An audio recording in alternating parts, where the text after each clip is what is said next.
dua kata untuk episode 33 ini. Direct fan service. Oke, bismillahirrahmanirrahim. Assalamualaikum warahmatullahi wabarakatuh. Kembali lagi di channel Prasadi 1412. Itu main pembukaannya agak beda karena ya emang itu yang aku rasain aku setelah nonton episode 33 Kamar Gajah ini. Bener-bener warak fan service asli di sini. Banyak banget fan service-nya. Ini episodenya paling edan sih, apalagi ini di direct sama Koji Sakamoto. Waduh, sudah pecah udah di episode. Aduh. Kalau soal cerita ya mungkin ceritanya biasa-biasa ya, gak terlalu gimana, tapi kalau soal fan service-nya itu yang bener-bener warak hasil lihatnya. Oke, langsung aja aku mulai bahasan singkat ini, banyak ngomong aku malah. Oke, langsung aja aku mulai bahasan singkat dari Kamen Rider Gajah episode 33. Ini sebenarnya mau bahas banyak sih sebenarnya, tapi coba aku singkat lah ya biar gak terlalu panjang videonya. Dimulai dari ini dulu ya, dari dari kubunya Darking Gigis, dimana ternyata informasi soal senjata terkuat yang dicari sama kan ini kan ada organisasi 100 datang ke dunia Gajah buat nyari senjata terkuat kan. Nah, informasi soal ini ternyata sudah sampai ke kubu antagonis utamanya Gajah, yaitu si Darking Gigis dan para Thriller Sister. Di sini karena kepo kali ya, bisa dibilang agak kepo dan mereka penasaran senjata terkuat apa sih yang diincar sama 100. Ini akhirnya si Darking Gigis ini ngutus si Kloto buat apa, selain buat nyari tahu tapi juga buat ngedapetin si senjata ini ya katanya. Dan benar udah ketebak si senjata terkuatnya itu apa ya. Senjata terkuatnya ya ini si Legend Kamen Rider, item yang nantinya bakal dipakai sama si Kaguya buat jadi Kamen Rider Legendary Legend. Dan oh iya, dan juga satu hal lagi, info soal kebangkitannya Darking Gigis ternyata sudah sampai ke pihaknya kubu Akademi Alkemis ya, dan mereka juga semakin yakin karena ya banyak anomali yang terjadi kan, perihal ya kayak info anomali yang terjadi di Uroboros, terus juga Lakesis yang tiba-tiba nggak bisa ngakses pintu masuk ke sana. Itu karena juga menguatkan bukti kalau memang Darking Gigis sang raja kegelapan itu benar-benar sudah bangkit. Berarti ini memang eksistensinya seberbahaya itu ya si Darking Gigis nih. Oke. Dan ya langsung lanjut aja ke bagian di mana trio 300 yaitu si Saigetsu, Tasogare sama Mime akhirnya mulai melancarkan aksinya mereka untuk menghancurkan dunianya Gajah ya di sini bisa dibilang. Dan jadi kata nanggung mereka langsung ngesamen banyak pasukan Kashin ya lewat Aurora Curtain ya, yang tirai auroranya yang kayak dikit itu loh. Ya mereka langsung ngesamen banyak pasukan Kashin di sana. Dan memang di sini bisa dibilang ya, oh ini satu lagi.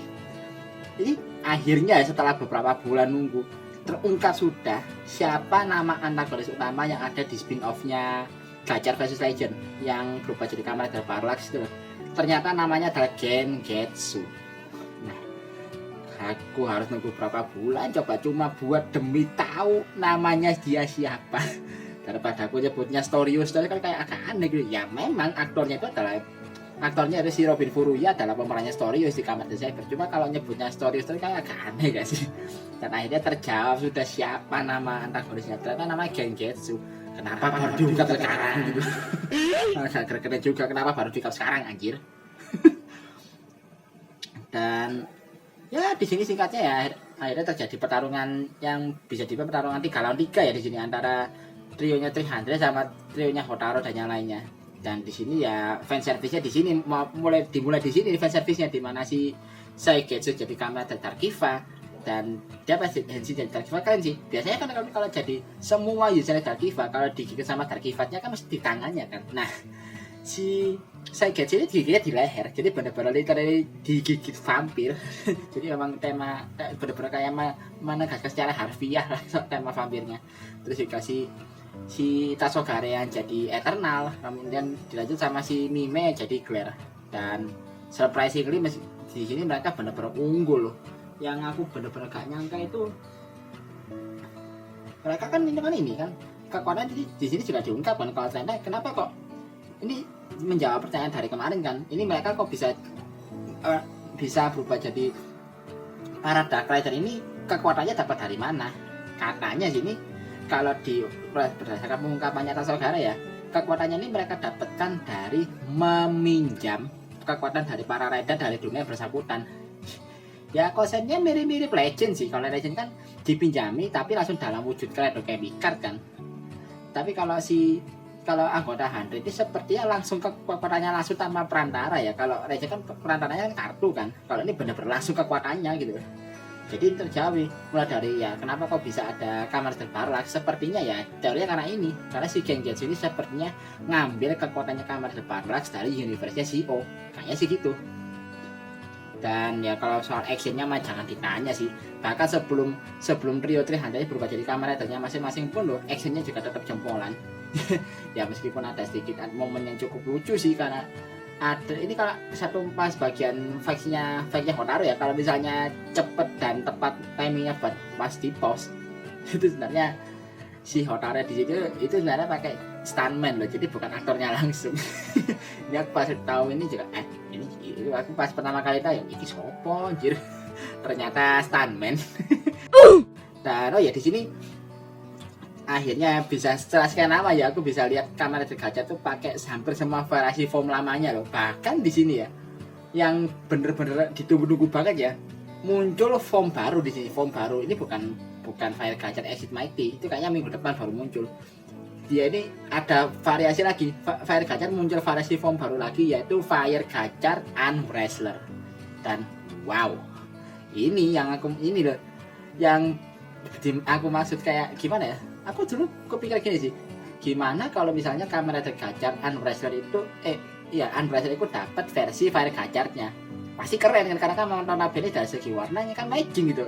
Si Fire Gacha warnanya kan ada warna biru campuran dominan biru, sementara Unwrestler juga sama, ada dominan warna biru kuning tapi birunya kan lebih dominan. Nah ini gimana kalau Unwrestler dapat versi Fire Gacha terwujud di sini dong. Terwujud di sini, anjir keren sih. Dan surprisingly ya, pas si Hotaru jadi Fire Gacha Unwrestler ini dia sempat unggul dari Darkiva sama Eternal. Ini cukup mengejutkan juga sih. Ya Pak, kalau battle lainnya antara si Magedo sama Valvarado lawan Glare ya, ini mereka juga bisa dibilang terdesak banget loh. Apalagi ini si panelnya si Kamen Rider Glare ini benar-benar merepotkan banget sih bagi Magedo sama Valvarado. Mereka benar-benar kewalahan loh pas si Glare itu pakai vanilanya dia. Oh iya, perihal serangan invasinya 300 jadi ini juga disebutkan lagi sama si Saigetsu ya, kalau tentara kasih yang dia munculkan di sini itu sebenarnya belum semuanya. Katanya kalau misalnya Aurora Court yang sebelumnya itu terbuka sepenuhnya, nah itu serangan sebenarnya bakal dimulai, karena dia bakal ngirim bala tentara yang lainnya dengan jumlah yang jauh lebih besar dibandingkan yang sekarang. Ini benar-benar bahaya banget sih, kayak gimana ya, aku juga penasaran nih apa alasannya 300 ini nyerang universe-nya Gacha gitu loh. Ya iya sih, memang si Kamen Rider Gacha sudah ngalahkan satu anggotanya mereka kan, jadi si Gengetsu. Cuma masa iya cuma karena itu sih, kayak wow, ini kayak cukup ya gimana ya, kalau menurutku berarti cukup sepele sih alasannya. Tapi ya kalau dibuat fan service masih oke lah ya. Makanya aku bilang ceritanya sebenarnya biasa-biasa aja, tapi kalau dari fan service-nya war ini episode sumpah. Dan oh ya, ini ada satu lagi yang ini bener-bener padat banget deh supaya episode kali ini, karena banyak hal baru yang muncul nih.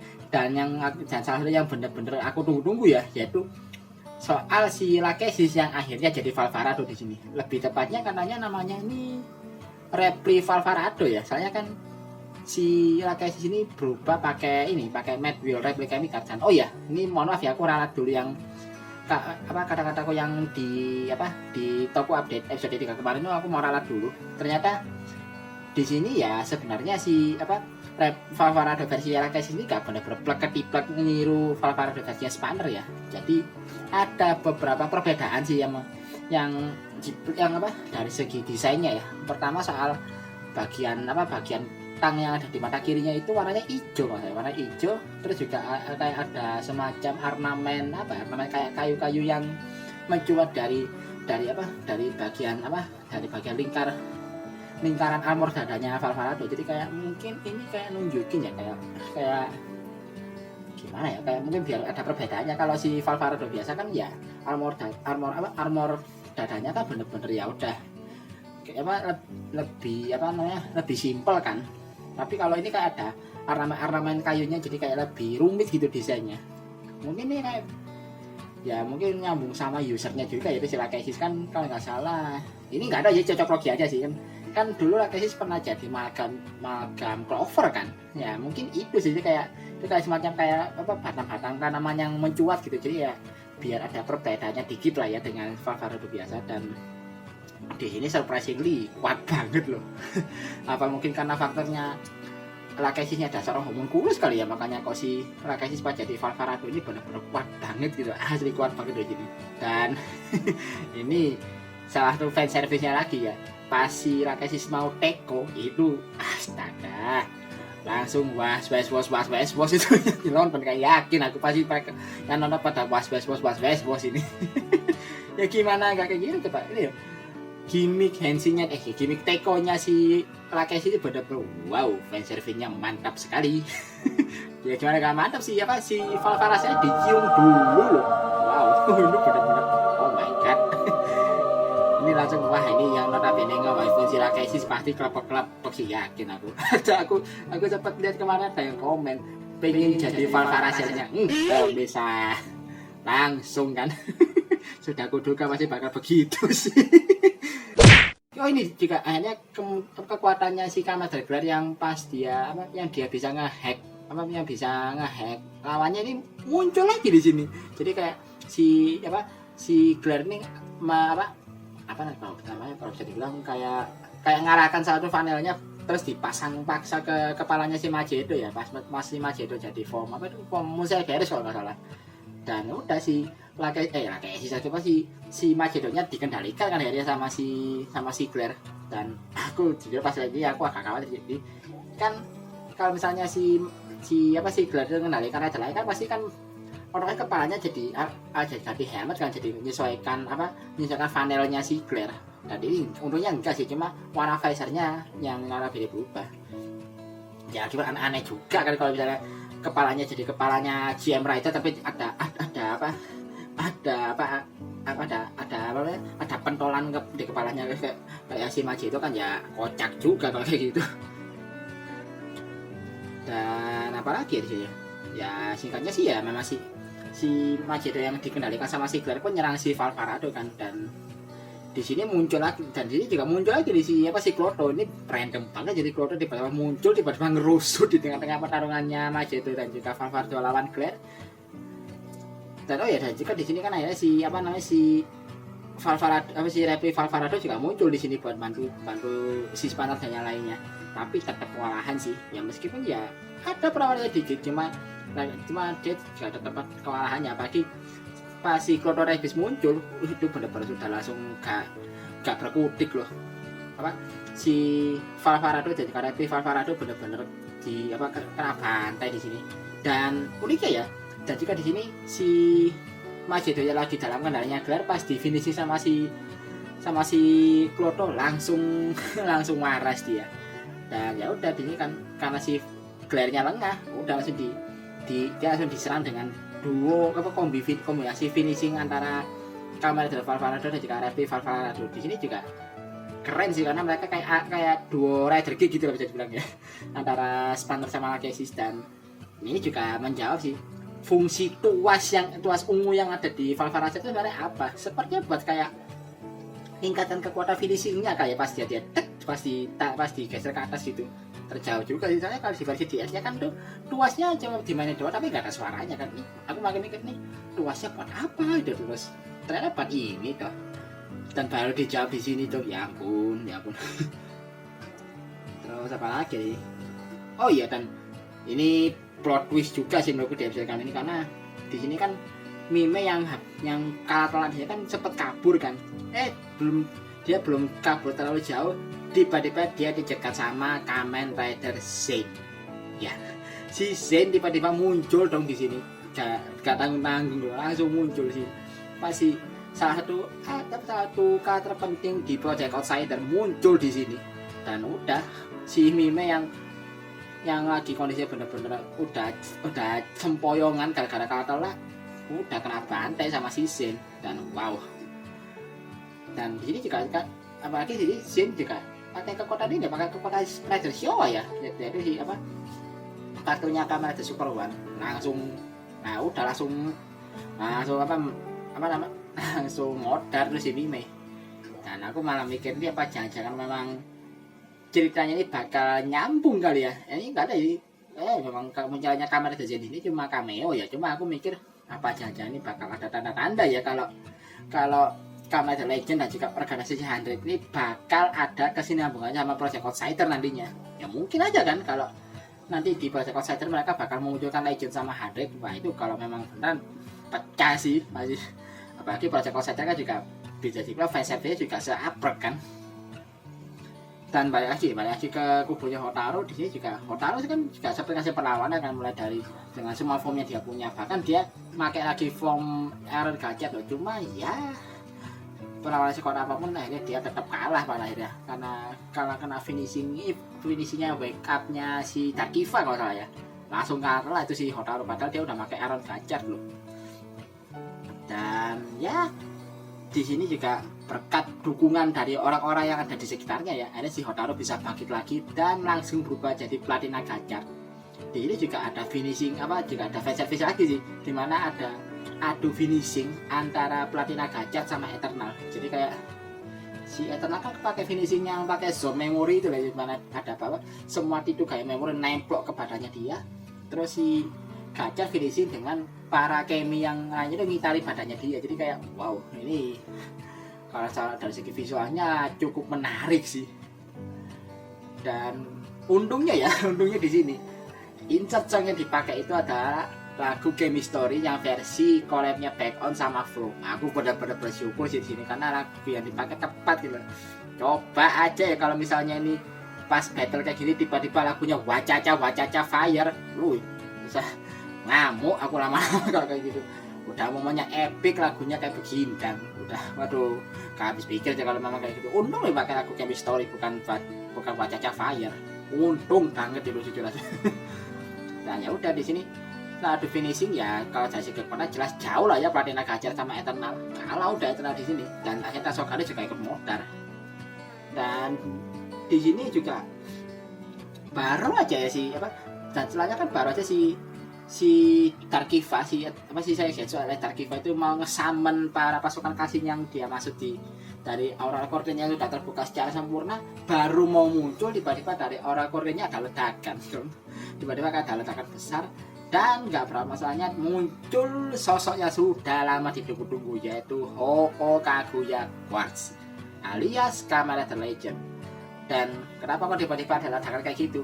Ternyata pasukan kasih yang nunggu di balik aura korden itu dibantai semua dong sama si Kaguya. Gila sih ini Kaguya.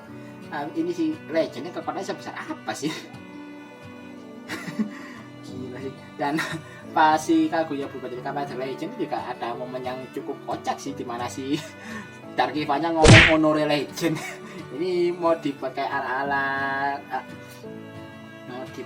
Narutaki mungkin kali ya. Jadi kalau Narutaki ngomong Honore Dike itu, kalau si Sagetsu Honore Legend mungkin kayak gitu ya. Sama juga Legend sendiri bentuknya juga kayak Dike kan, jadi wajar sih kalau dibuat ke arah sana. Dan oh ya, dia juga ada bener-bener battle-nya edan sih aku menurutku pribadi ini, bahkan menurutku pribadi ya. Ini salah satu battle yang paling battle terbaik battle scene terbaik di episode kali ini, yaitu pasti Kamen Rider Legend itu pakai semua variasi Gorgeous dari Heisei Rider V1. Iya, dari Kuga, Agito, Ryuki, Faiz, Blade, Hibiki, Kabuto, Denko, Kiva, bahkan sampai Dike itu keluar semua dong di sini. Jadi bener-bener wah gorgeous sekali nih battle-nya, gila. Bener-bener, dan apalagi jika ditambah yang ke direct Koji Sakamoto, waduh pecah banget sih. Dan aku berani bilang kalau menurutku pribadi ya, ini battle sih terbaik kalau di episode 33. Dan habisnya itu juga kan si Darkivanya kan mau melancarkan finishing terkuatnya dia kan, tiba-tiba langsung muncul si Legend Kamen Rider dari mana. Dan ini yang rada lawak sih karena si Darkivanya udah benar pose mau finishing, mental dia mau ngacon dia gara-gara kena towel sama si Legend Kamen Rider ini remeh banget anjir. udah pose kali tiba-tiba ngacel kemana karena kesenggol pistol kecil gitu dong. Astaga. Nih Legend Kamen Rider itu sekuat apa sih? Tapi bingung aku. Nah ya udah di sini dilanjut sama si Kaguya yang akhirnya berubah jadi Kamen Rider Legendary Legend, dan sayangnya bersambung. Baru Henshin jadi Legendary Legend bersambung dua episodenya, ya sayang sekali. Nah ya udah aku lanjut ke preview ya. Di preview ini sebenarnya ada yang aku mau bahas, cuma ada 3 doang sih yang benar-benar jadi perhatianku ya. Jadi pertama soal ya mungkin bisa kayak momen reuni singkat antara Hotaru sama Kaguya, karena kan mereka pernah ketemu kan sebelumnya di dunianya Kamen Rider Legend, cuma ya Hotaru nggak ingat kan karena ingatannya udah dihapus, jadi ya dia nggak begitu ingat. Tapi sepertinya ntar juga di episode berikutnya bakal ada momen di mana Hotaru bisa ingat lagi pertemuannya dia sama si Kaguya. Jadi ya tunggu aja lah episode berikutnya. Dan sebenarnya bagian ini banyak momen kocaknya juga sih. Dimana kayak Kaguya tiba-tiba banyak ciwi-ciwi yang ngitari si Kaguya ini memang saking gorgeousnya atau gimana sih. Dan oh ya ada satu lagi battle yang menarik antara Legendary Legend lawan Arc Zero kalau salah ya. Hanya aku penasaran nih, yang jadi Arc Zero di sini siapa? Apakah jajan Saigetsu atau malah Arc-nya langsung yang muncul sini? Masalahnya kenapa aku mikir Arc-nya langsung yang muncul, karena ada Kamen Rider Zen di sini. Tahu sendiri kan kalau di Project Outsider kan Arc sama Zen ini benar-benar bersaing banget kan, benar-benar jadi musuh bebuyutan banget lah di spin-off-nya Project Outsider. Jadi ya aku mikirnya ini antara Saigetsu yang jadi Arc Zero atau ya memang Arc-nya sendiri yang muncul di sini. Jadi kayak bener-bener kayak mungkin sekalian buat promosi juga ya. Kalau nggak salah kan bulan Mei nanti itu bakal tayang episode kelima dari Kamen Rider Outsider kan. Jadi mungkin buat sekalian promosi aja sih, makanya si Zen sama si Arc Zero dimunculkan di sini. Ya tapi juga penasaran sih siapa yang jadi Arc Zero di ini. Jujur aja penasaran sih aku. Rumornya sih katanya si Saigetsu dirasuki Arc ya, katanya. Jadi cuma rumor sih, jadi masih belum pasti. Katanya Arc Zero ini adalah Saigetsu yang dirasuki sama Arc. Cuma ya tahu pastinya kayak gimana ya, tunggu episode berikutnya panjang aja lah. Dan di sini juga akhirnya muncul team up yang benar-benar gorgeous sekali antara Platina Gachar dan juga Legendary Legend Gorgeous Zero 2. Ya, Gorgeous Zero 2 muncul di sini ya, bisa dibilang di episode berikutnya lah ya, bukan sekarang, episode berikutnya. Oke, sekian dulu untuk video kali ini. Like dan share videonya kalau kalian suka dengan video ini. Subscribe juga channelku kalau kalian suka dengan videoku yang di channel ini. Dan seperti biasa, kirim kritik dan saran kalian di kolom komentar. Akhir kata, wassalamualaikum warahmatullahi wabarakatuh. Salam dari Pak Hadi Selimpat 12.